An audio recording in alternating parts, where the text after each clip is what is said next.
지금 울산 사건 얘기를 조금 더 하고 예. 마무리를 해보죠. 자, 이번 판결이 1심하고는 이제 완전히 정반대로 나왔어요. 예, 예. 그래서 1심 사실 선고가 나왔을 때는 진짜 하늘이 무너지는 심정이셨을 그렇죠. 텐데 예. 억울하기도 하고. 예. 2심 판결은 어떻습니까? 이 사건이 경찰이 정당한 수사를 한 것을 네. 검찰이 선거개입 수사다, 하명 수사라 이렇게 둔갑을 시킨 거거든요. 네. 그래서 실체가 사실 없는 사건이다. 하명 수사의 실체가 없는 사건이고 선거개입 수사의 실체가 없는 사건이었는데, 그러나 몇 가지 그 의심할 만한 그런 요소들이 있습니다. 의심할 만한 팩트들. 네.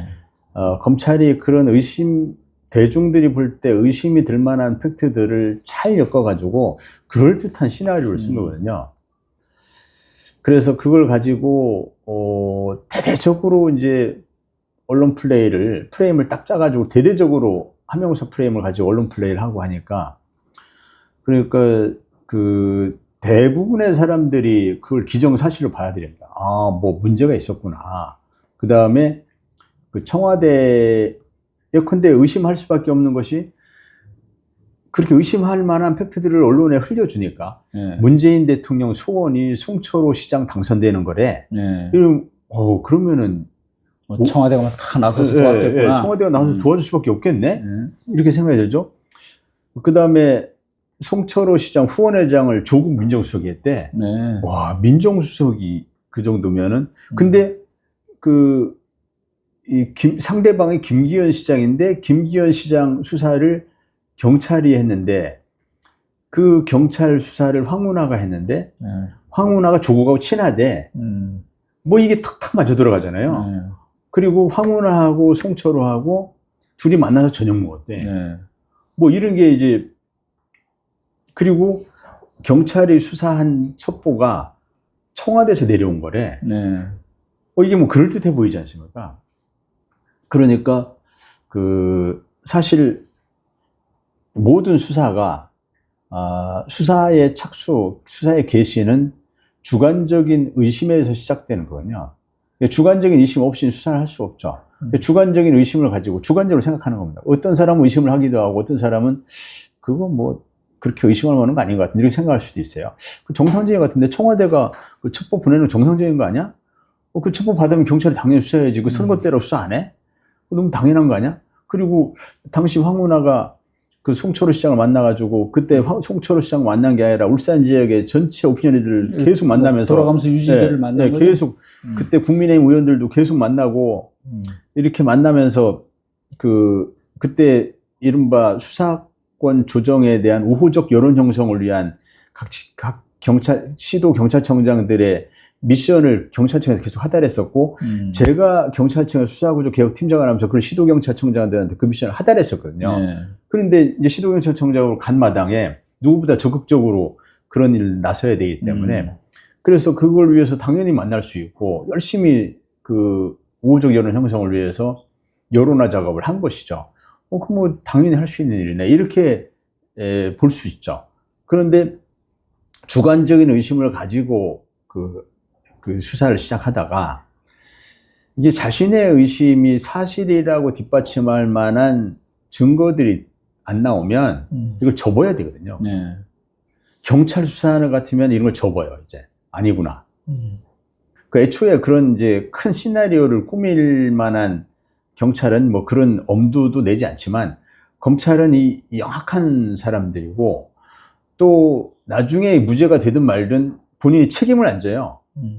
그러니까 일단 기소해가지고 엄청난 사건을 기소한 것처럼 그때 막 언론에 보도가 많이 되고 하면 이 우쭐 해가지고 자신이 스타가 된 것 같고 뭐 큰 사건 한 것처럼, 그리고 그런 경우에 그 상사들이 다 잘했다고 하잖아요. 잘했어. 나중에 무죄가 되든 말든 잘했어, 이렇게 하고 수고했어 하고 검찰 특활비 가지고 막 돈을 막 주거든요.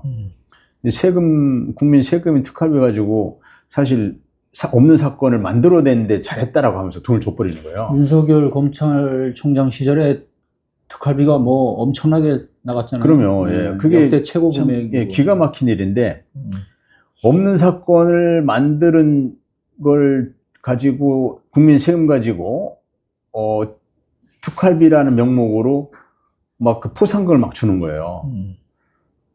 이 울산 사건이 윤석열 검찰총장 시절에 이게 기소가 된 사건이요. 네. 그때 그 조선일보 보도에 보면 그 윤석열 총장이 당시 중앙지검장 이성윤 중앙지검장의 황운하에 대해서는 조사도 한번 안 해보고 어떻게 기소를 하느냐 해서 기소에 반대 의견을 제시를 했는데 네. 내가 책임질 테니까 기소해. 이렇게 내가 책임진다고 하면서 기소를 명령한다고 그때 조선일보에도 기사가 이렇게 나와 있거든요. 그래서 물론 조선일보 보도의 취지는 그 이성윤 검사장이 친문 검사여서 반대했다.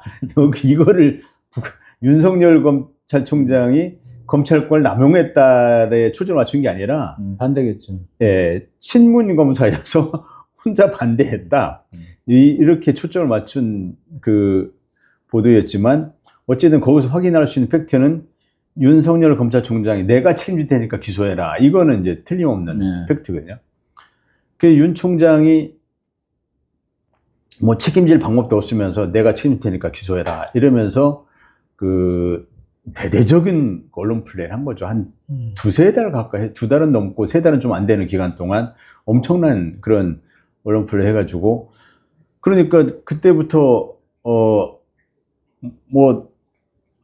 아마 누구나 다 그렇게 생각했을 거예요. 뭐 청와대하고 짜고 뭘 송초로 당선시키려고 김기현 떨어뜨리려고 뭔가 잘못된 수사를 했구나 이렇게 생각했을 겁니다. 그래서 그러한 누명을 쓰고 5년 동안 재판을 받다 보니까 참 특히 정치인이다 보니까 정치적 반대자 즉 국민의힘 쪽 사람들한테 엄청난 공격을 당하거든요. 그리고 대부분의 유권자들이 그 공격을 내용을 접하다 보면 저에 대한 이미지가 부정적으로 형성될 수밖에 없죠. 그 정치인으로서 굉장히 치명적이거든요. 그래서 그런 과정을 거쳐서 거쳤지만은 그래서 기소가 됐지만 저는 이 사건이 그렇게 뭐 검찰이 아무리 여론몰이를 해봐야 증거가 없는 검찰의 의심뿐인 사건이기 때문에 결국은 재판으로 가면 이거는 공소 유지 자체가 안 될 거다. 이런 생각을 했어요. 그래서 1심에서 이제 유죄가 나온 가장 큰 원인 중에 하나가 제가 좀 방심을 한 탓이라고 저는 보거든요. 방심을 해서 뭐 변호인에 대해서 그다지 신경 쓰지 않고 사실 변호인의 그 역량이 크게 좌우가 되거든요. 근데 변호인 없이도 그 얼마든지 무죄 받을 수 있어. 그 말도 안 되는 기소한다고 그 공소유지가 되나? 이렇게 생각하면서 그냥 사실 그 완전 방심하고 재판에 임했거든요. 그런데 진행되는 걸 보니까 검찰이 고도로 훈련된 이 검사들이 3인 성호, 그러니까 없는 호랑이를 3명이 호랑이를 시장에서 봤다 이러면은 없는 호랑이가 만들어지는 이렇게 재판이 진행이 되더라고요. 어떤 사람은 회유를 해서 이상한 진술을 받아내고 어떤 사람은 협박을 해가지고 이상한 증언을 만들어내고 그거를 검찰이 또 막 견강부회식으로 해석을 하고 이렇게 해서 그 얘기를 듣다 보면 이거 유죄네 이렇게 생각이 들 수 있겠더라고요. 제가 재판장에 있으면서 이러다가는 재판부가 이거 유죄로 선고하겠네? 이런 그런 생각이 막 들 정도로. 네, 그 정도로 그 숙련된 검사들이 이거 이제 없는 사건을 그럴듯하게 만들어내더라고요. 그때부터 그 위기의식을 가지고, 변호인도 좀 보강하고 했지만, 그래도 설마 유죄가 나오랴? 이 증거가, 검찰이 주장하는 것이 증거로 뒷받침이 안 되는데, 즉, 의심은 할 수 있죠. 의심 없는 사건은 없습니다. 의심은 당연히 할 수가 있죠. 그리고 이제 이번에 2심 판결문도 보면은 유죄 의심은 들지만 이런 내용도 있거든요. 그것은 검찰이 여러 가지 이게 의심스럽다라고 얘기하기 때문에 뭐 당연히 그리고 1심도 그런 의심을 그냥 받아들인 거거든요. 검찰의 주장. 그런데 하나하나 따져보니까 이게 전부 허구더라. 검찰의 상상에 불과하더라. 증거가 없는 그런 혹시 이런 일이 있지 않았을까라는 상상에 불과한 것인데 그런 일이 팩트라는 것을 입증할 수 있는 증거가 없는 걸로 기소를 덜렁해버리는 거죠. 이런 기소를 하는 것은 그 정말 엄청난 범죄죠. 예, 그래서 그렇게 기소를 당해가지고 5년 동안 재판받느라고 정말 심신이 황폐화되고 심지어 이 사건 수사 과정에서 2명이나 자살했습니다. 예. 그 검찰 수사관 출신의 청와대 행정관 1명이 자살했고 또 노동자 1명이 자살했거든요. 그러니까 그런 이거 뭐 자세히 얘기하자면 너무 시간이 부족한데 그런 그 무리한 수사, 무리한 기소 이거에 대해서 그 검찰은 정말 뭐 대우각성하고 석고대죄하고 그 다음에 지금 뭐 상고 운운하는데 뭐 상고는 기계적으로 하기 때문에 상고 운운하지만 검찰이 이 과정에서 어떻게 무리한 수사 또 무리한 기소를 해가지고 그로 인해서 그 엄청난 피해를 야기했는지에 대한 반성이 있어야 되거든요. 그리고 저는 재판정에서 마주치는 검사들 보면서 저 사람들이 국민 세금으로 이게 월급 받는 사람들이 없는 죄를 막 뒤집어 씌우는데 혈안이 돼 있더라고요. 그래서 정말 천벌을 받을 사람들이다. 이 사람들은 엄청나게 중형을 선고받아야 될 그런 아주 악질적인 범죄자들이다. 실제로 요 사건이 마무리되면 그 해당 검사들을 그 형사 고발할 생각을 가지고 있는데요. 예. 정말 나쁜 검사들이죠. 그래서 그렇게 그 사건을 꾸며가지고 어떻게 하는지 유죄 판결을 받아보려고 하는 그런 것이 1심에는 통한 겁니다. 그러다가 2심에서 검찰 주장이 모순된 게 너무 많은 거예요. 검찰 주장이 뭐 이렇다고 하는데 예를 들어서 황운하가 송춘하 청탁했다고 하는데 청탁을 했다면 도저히 일어날 수 없는 예컨대 어떤 사건을 청탁을 했어요. 근데 그 사건을 황운하가 불기소해요. 청탁한 사건을 어떻게 무혐의 처리하냐는 거죠. 근데 검찰은 청탁했다고 그래요. 청탁을 받았으면 그걸 무혐의 처리할 수가 없잖아요. 근데 무혐의 처리를 해요. 그러니까 이게 그 정황이 도저히 안 맞는 겁니다. 그래서 그러한 불일치되는 검찰의 주장과 불일치되는 여러 가지 점들을 종합해 볼 때, 그리고 그 어떤 윤모 씨라고 하는 증인이 있는데 그 증인이 어떤 증언이 가장 뭐 핵심적인 증거가 됐는데 그 증언을 사실은 검찰과 검사가 이렇게 꾸며낸 사건으로 이라는 의심이 많이 들었거든요. 그걸 1심에서는 그냥 받아들였는데 2심에서는 그걸 받아들일 수 없다. 사실상 유일한 증거라고 볼 수 있는데 그래서 청탁했다는데 황운하와 송철호 2명이 이렇게 마주 앉아서 밥 먹으면서 청탁했다는 거예요. 근데 황운하도 송철호도 당연히 청탁한 사실이 없다.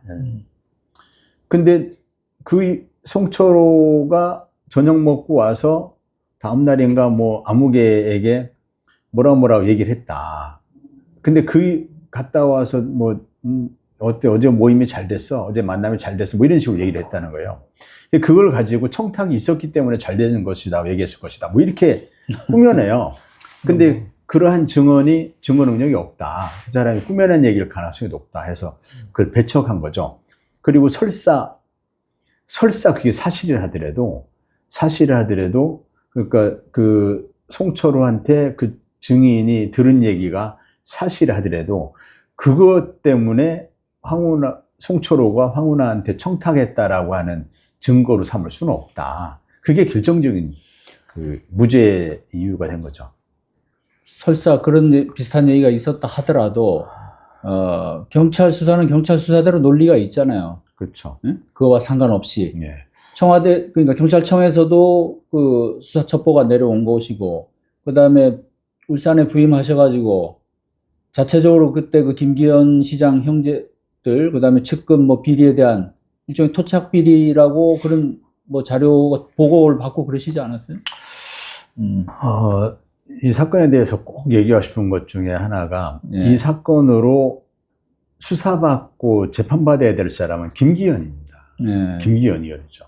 김기현 의원의 토착 비리에 대해서 경찰은 정상적인 수사를 했는데 네.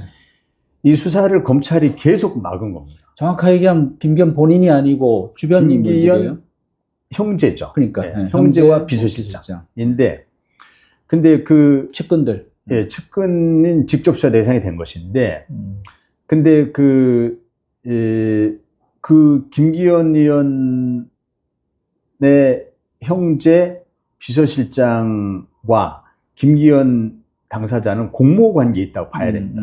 그래서 1차적인 수사 대상이, 근데 김기현의 그 형제가 건설업자로부터 30억이라고 한 돈을 받기로 하고 네. 인허가 처리를 이렇게 해주는 뭐 이런 그 용역 계약서를 작성을 하고 그랬는데, 그 과정에서 김기현의 관여 정도, 인지 정도가 어느 정도인지, 그 다음에 김기현 비서실장이 또 그 관여한 게 있습니다. 그 비서실장의 그 관여에 대해서 김기현 당시 시장이 어떻게 인지를 하고 있었는지, 뭐 이런 거 하고, 그 다음에 그 김기현 의원 본인의 불법 정치자금도 있었습니다. 예, 불법 정치자금 그것도 있었는데, 이런 부분들이 검찰이 황운하의 김기현에 대한 수사가 무리한 수사다라고 몰아가야 황운하의 김기현에 대한 수사는 부당한 수사야. 그러니까 황운하 수사는 선거 개입 수사야. 황운하 수사는 위법한 수사야. 이래야 황운하의 수사를 그 선거 개입 수사로 몰아가지고, 그래야 이제 기소가 가능하니까 김기현의 비리를 덮은 겁니다. 이쪽 비리를. 그래서 경찰의 정당한 수사는 무혐의로 덮어버리고, 그 황운하를 보복 기소하기 위한, 이 보복 기소라는 게 두 가지 측면에서, 하나는 고래고기 사건에 대한 보복이 하나 있었고, 네.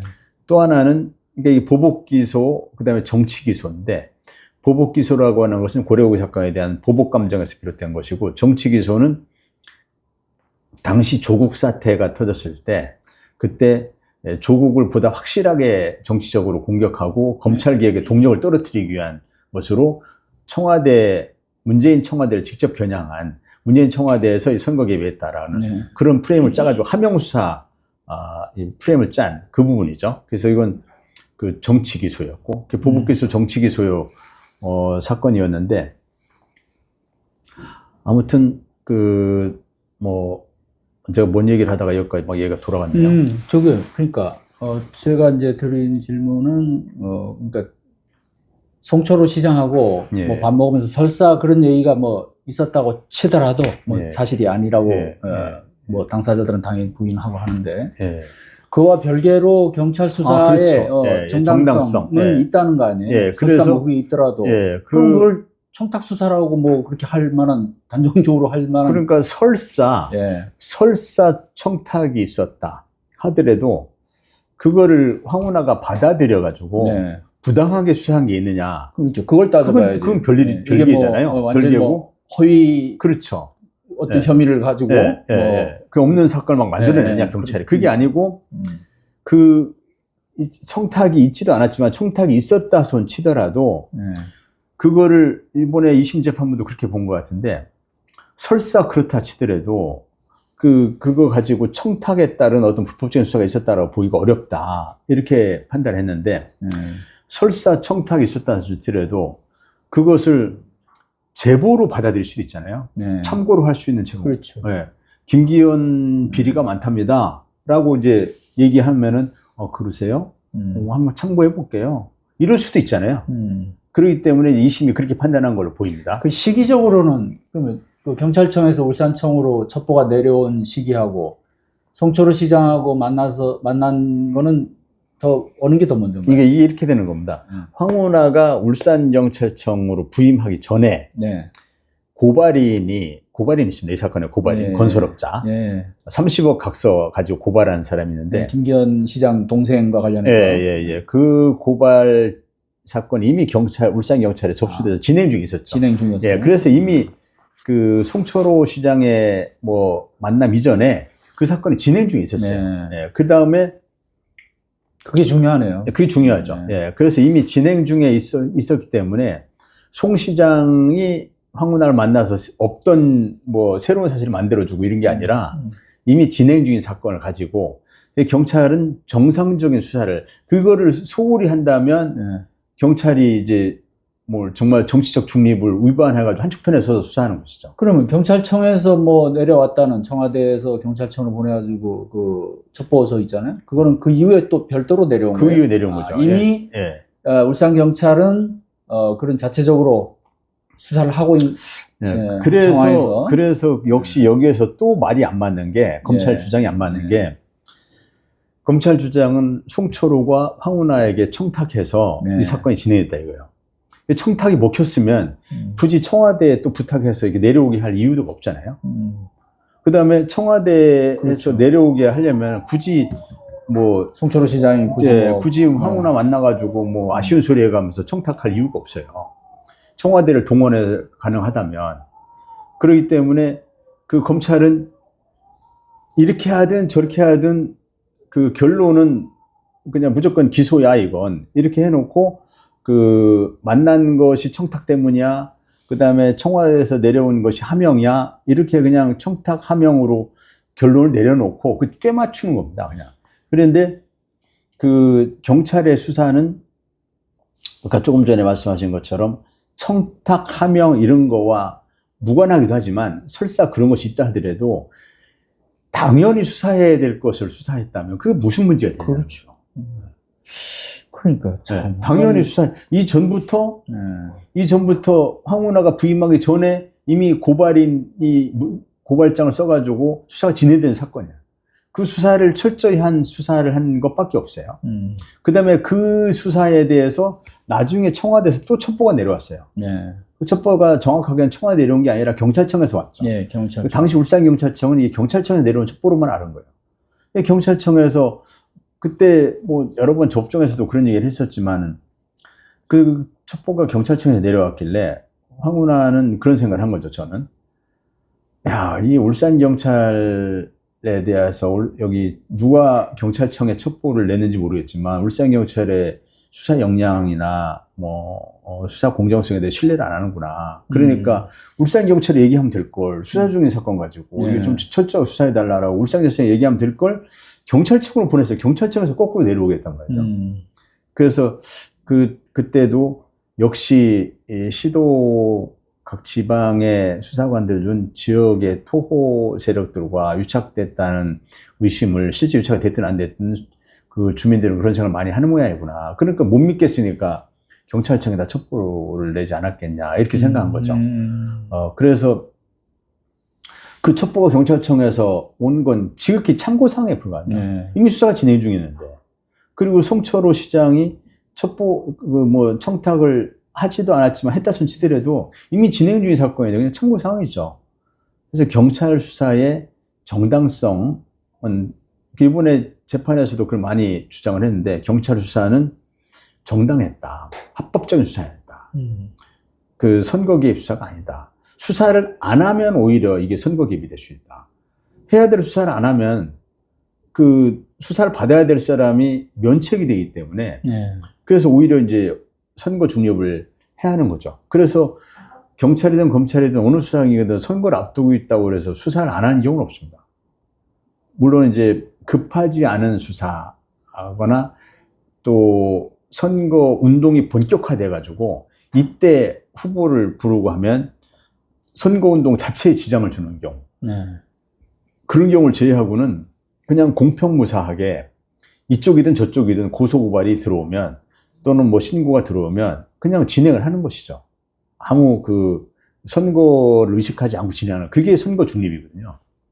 그래서 정당하게 수사를 진행한 것 뿐인데 그걸 가지고 선거 개입 수사다 이렇게 이제 프레임을 짜서 누명을 씌운 것이죠. 2심 판결 그 취지도 보면 송철호, 청와대, 황운하 이 3자의 관계를 검찰이 무리하게 엮다 보니까 이게 지금 서로 안 맞는 거잖아요. 그죠? 구간은 어떤 뭐 부분적인 사실들은 있으나 그렇죠. 그거를 3자의 어떤 그 공모로 네. 엮으려다 보니까 이제 여러 가지 그 허점이 드러나는 것이고 2심은 그걸 이제 제대로 그걸 좀 간파했다 뭐 이렇게 볼 수 있을까요? 그렇죠. 그게 핵심이죠. 네. 그 황운하와 송철호가 만난 것도 사실. 네. 그다음에 송철호 측에서 청와대에 문제 첩보를 보낸 것도 사실. 그 첩보가 경찰청을 통해서 울산청에 내려온 것도 사실. 이게 다 팩트들이에요. 그렇지만은 이 과정에서 송철호를 돕고 김기현을 떨어뜨리기 위한 공모가 있었냐? 이건 전혀 별개죠. 그리고 청와대 민정라인하고 그때 당시 이제 황운하 울산청장이 접촉한 그런 증거가 전혀 없기 안 나왔죠. 때문에 전혀 그런 사실이 없다 보니까 검찰이 뭐 온갖 뭘 다 뒤지고 했지만 그 청와대 어느 쪽이든 또는 뭐 경찰청이라 하더라도 경찰청이든 청와대든 경찰청 본청이든 청와대든 어느 쪽이든지 황운하 의사소통한 것이 하나도 없는 거예요. 뭐 전화든 문자든 뭐 공문이든 뭐 어떤 형식으로든지 그 접촉 자체가 아예 그 온라인 방식이든 뭐 오프 방식이든 어떤 방식인데 어떤 접촉이 없었던 거죠. 근데 그게 그리고 이게 뭐 검찰 주장이 황당한 그런 근거들이 여러 개 있는데 예컨대 청와대에서 경찰청으로 첩보를 보냈어요. 그 청와대가 정말 하명 수사를 의도했다면 그 수사가 잘 되고 있는지 좀 점검이라도 한번 해보고 해야 되는데 경찰청 본청에서 청와대 첩보를 그 받은 사람이 그걸 서랍 속에 넣어놓고 급한 일 처리하다 보니까 약 3달 가까이 잊어버리고 있었어요. 잊어버리고 그러다가 인사발령이 나가지고 서랍 정리하다가 아차 이거 처리 안 했네? 그래서 후임자에게 이거 내가 진작 처리했어야 되는데 벌써 한 3달 전에 이게 청와대에서 넘겨받은 건데 이게 처리를 안 했다. 지금이라도 이거 해당 시도가 울산시인데 거기 보내든지 뭐 알아서 하시라고 이렇게 인계하고 그 새로운 부임지로 갔거든요. 그런 과정이 만약에 청와대가 어떤 의도가 개입됐다면 그 첩보를 받았던 특수사과장이 3달 동안 서랍 속에 처박아 둘 수가 있겠느냐. 그 첩보가 그러면 상당히 늦게 내려온 거네요. 그게 그 청와대가 경찰청에 보낸 시점은 10월 초쯤 봅니다. 근데 그 첩보가 울산경찰청으로 내려온 것이 12월 말이에요. 거의 3달 걸리고. 그때는 뭐 울산청에서는 이미 뭐 수사를 많이 진행하고 있었을 거 아니에요. 그런데 사실 별로 수사도 진행도 안 됐어요. 그래서 진행이 안 된 것이 그 진행이 안 된 것이 청탁이 있었다면 왜 수사 진행 안 되냐 그런 또 반증이 되는 건데 다른 사건이 급해가지고 이 진후수사대가 이 사건을 거의 진행을 안 시키더라고요. 안 시키고 다른 사건 막 하다가 그러다가 그 경찰청에서 첩보가 오니까 아유 경찰청에서까지 이게 우리가 진행을 잘 안 하고 있어 누가 경찰청에다가 민원을 넣었나 이런 생각하면서 그때 조금 속도를 낸 거죠. 그래서 이 첩보가 경찰청에서 울산청에 온 것은 12월 말일이고 12월 30일인가 뭐 완전 그 새해 황운하가 그걸 보고받은 시점은 1월 초입니다. 1월 초에 보고받고 했는데 이제 청와대가 그거를 관심을 가졌다면 그 이후에도 울산청에서 제대로 진행되는지 점검이라도 해봐야 되고 그 다음에 청와대가 그때 생산해서 경찰청에 보냈다는 첩보 그래서 울산경찰청으로 내려왔다는 첩보에는 한 5-6가지인가가 있었는데 그 중에 하나를 제외하고는 2개인가? 하나인가 2개를 제외하고는 하나는 이미 이제 수사 중이었고 하나는 수사 진행 중이 아닌 사건이었는데 수사 개시가 안 된 사건인데 이 2개는 수사를 내고 하고 나머지는 울산경찰청에서 그냥 수사 가치가 없다라고 수사에 착수도 안 했어요. 근데 그게 청와대가 의도가 개입된 사건이라면 청와대에서 보낸 사건을 그렇게 수사 착수도 안 하고 그냥 이렇게 폐기하다시피 한 건데 그렇게 되기가 어렵죠. 그리고 그런 과정에서 청와대에 좀 물어봤을 거 아닙니까? 만약에 청와대가 개입을 했다면 어떻게 처리했냐. 근데 그런 과정이나 그와 관련된 증거가 전혀 안 나왔다는 전혀 없는 거죠. 그 사건을 사실상 기소 책임자라고 할 수 있는 윤석열 대통령이 지금 저렇게 내란 우두머리 혐의로 구치소로 가 있습니다. 예, 황 의원께서도 상당히 그 부분에 대해서 또 감회가 남다르실 텐데. 예, 검찰에 있으실 때 얼마나 많은 사람들을 억울하게 만들었을까. 그래서 지금 그 본인이 그 업보를 받는 것이다라고 저는 봅니다. 그 검찰총장이 될 때부터 당시 검찰에 있던 사람들 중에 윤석열은 검찰총장 시켜서는 안 된다. 본인이 마치 정의로운 검사인 척 이렇게 흉내를 내지만 알고 보면 최악의 정치 검찰이고 그리고 그저 이 검찰 만능주의에 빠져 있고 검찰권을 가지고 못할 게 없다라고 생각하면서 굉장히 위험한 생각에 젖어 있는 그런 그 검찰권을 폭력적으로 행사하는 이런 사람이어서 굉장히 많은 사람들이 그 검찰권 남용의 피해자가 되었다. 그래서 윤석열이 지금 그 스스로 내란의 우두머리가 돼서 사실 윤석열 대통령이 취임한 이후에 그 여러 가지 뭐 이제 무능하고 뭐 무책임하고 뭐 등등으로 비난을 받아오긴 했지만 그렇지만 결정적인 그 탄핵 사유를 찾기가 쉽진 않았거든요. 그런데 뭐 내란 우두머리라고 하는 뭐 이렇게 움직일 수 없는 그런 그 탄핵 사유를 스스로 만들었지 않습니까?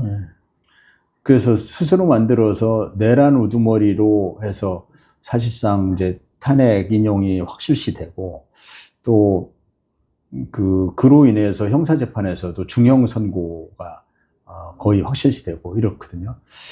그것은 아주 누구도 예상할 수 없었던 일인데 본인의 업보 아니고는 좀 설명하기 어렵습니다. 본인이 그 숱하게 검찰권 남용하면서 많은 사람에게 어떤 그 해악을 끼친 거에 대해서 지금 벌을 받고 있는 것이다. 하늘의 벌을 받고 있는 것이다. 저는 그렇게 보고 있습니다. 이번 판결로 다시 또 좀 정치적으로 또 좀 새로운 힘도 좀 또 내시고 네. 뭐 더 좋은 정치, 더 좋은 정치인이 되라는 그런 뜻으로 받아들이고 더 좋은 정치인이 되라는 그런 의미로 더 좋은 정치 되기 위한 노력을 더 많이 해야겠다 다짐하고 있습니다. 네. 시청자 여러분, 오늘 조성식의 훅 여기서 마치겠습니다. 감사합니다. 수고하셨습니다. 마지막으로 이런 거 조성식이 하면 훅 뭐 이런 거 해야 되는 거 아니에요? 자, 그럼 한번 할까요? 네. 조성식의 훅!